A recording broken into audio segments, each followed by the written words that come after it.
अस्सलाम वालेकुम दोस्तों, कैसे हो? बहुत कॉमन गलतफहमी है लोगों के दिमाग में, जिस पर पाकिस्तान में हजारों लोग यकीन करते हैं। लेकिन सवाल ये है, क्या स्केलिंग से वाकई ही दांत कमजोर हो जाते हैं या फिर एक गलतफहमी है? आज की इस वीडियो के एंड तक आपको एक साइंटिफिक जवाब मिल जाएगा, क्योंकि सबसे पहले समझना जरूरी है स्केलिंग होती क्या है। स्केलिंग का मतलब दांत को घिसना नहीं है। स्केलिंग एक प्रोफेशनल क्लीनिंग प्रोसीजर है जिसमें डेंटिस्ट एक स्पेशल अल्ट्रासोनिक मशीन से दांतों पर लगी हुई टाटर और कैलकुलस को रिमूव करता है। जो मेल आपके दांतों पर जमा होता है और वो ब्रश करने से नहीं निकलता, उसको ये क्लीन करता है। अब असल सवाल, लोगों को क्यों लगता है कि दांत स्केलिंग करवाने से कमज़ोर हो जाते हैं और स्केलिंग के बाद लोग कहते हैं डॉक्टर साहब मेरे दांत हिलना शुरू हो गए?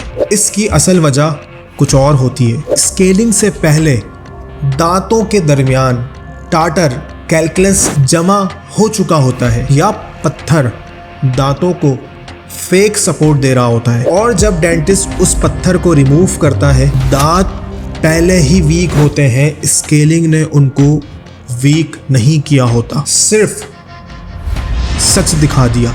अब बात आती है, लोग कहते हैं कि स्केलिंग के बाद ब्लीडिंग होना क्यों शुरू हो जाती है? जी हाँ, अगर गम्स पहले ही इन्फ्लेमेड हो तो हल्की हल्की ब्लीडिंग होना नॉर्मल सी बात है, और ये बात की निशानी है कि जिस वक्त गम्स को ट्रीटमेंट की ज़रूरत थी तो आप लोग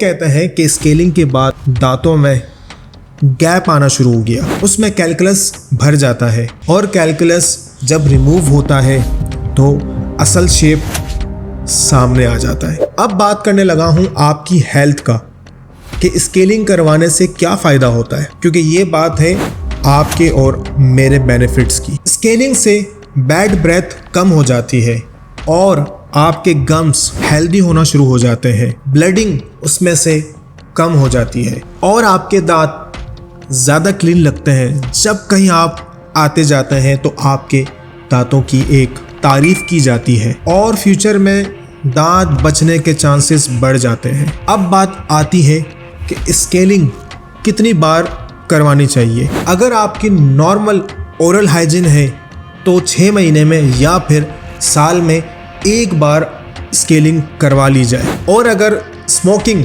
या फिर वैप, जिसका लिंक मैंने ऊपर दे दिया है, या फिर आप डायबिटिक हैं तो डेंटिस्ट के मशवरे के मुताबिक आपको फ्रिक्वेंट स्केलिंग की ज़रूरत पड़ सकती है। आज ही इस नंबर पे अपॉइंटमेंट लें और अपनी ओरल हेल्थ को चेक करवाएं। अब बात आती है कि हम स्केलिंग करवाने के बाद क्या करें। सबसे पहले 24 घंटे तक आप कोई भी गर्म चीज़ या फिर ठंडी चीज़ को अवॉइड करें। रोज़ 2 बार ब्रश करें, और अगर आप नमाज के लिए जाते हैं तो सबसे अच्छी हमारे नबी सल्लल्लाहु ताला अलैहि वसल्लम की सुन्नत मुबारक मसवाक को नमाज से पहले, वज़ू से पहले ज़रूर इस्तेमाल करें, क्योंकि ये एक ऐसी सुन्नत है जो आपके ओरल हाइजीन को नहीं बल्कि आपके जिस्म की हर एक बीमारी को दूर करती है।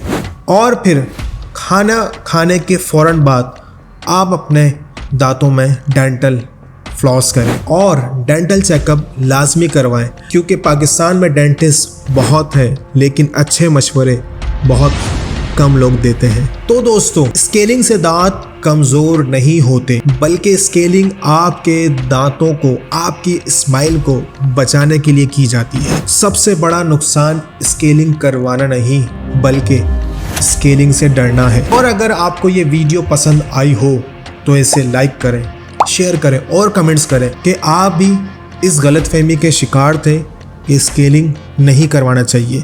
और जुड़े रहें हमारे नबील्स वॉइस बॉक्स के अंदर, क्योंकि इसकी अगली वीडियो के अंदर मैं आपको बताने जाऊंगा रूट कैनाल क्या होता है। अल्लाह हाफिज़।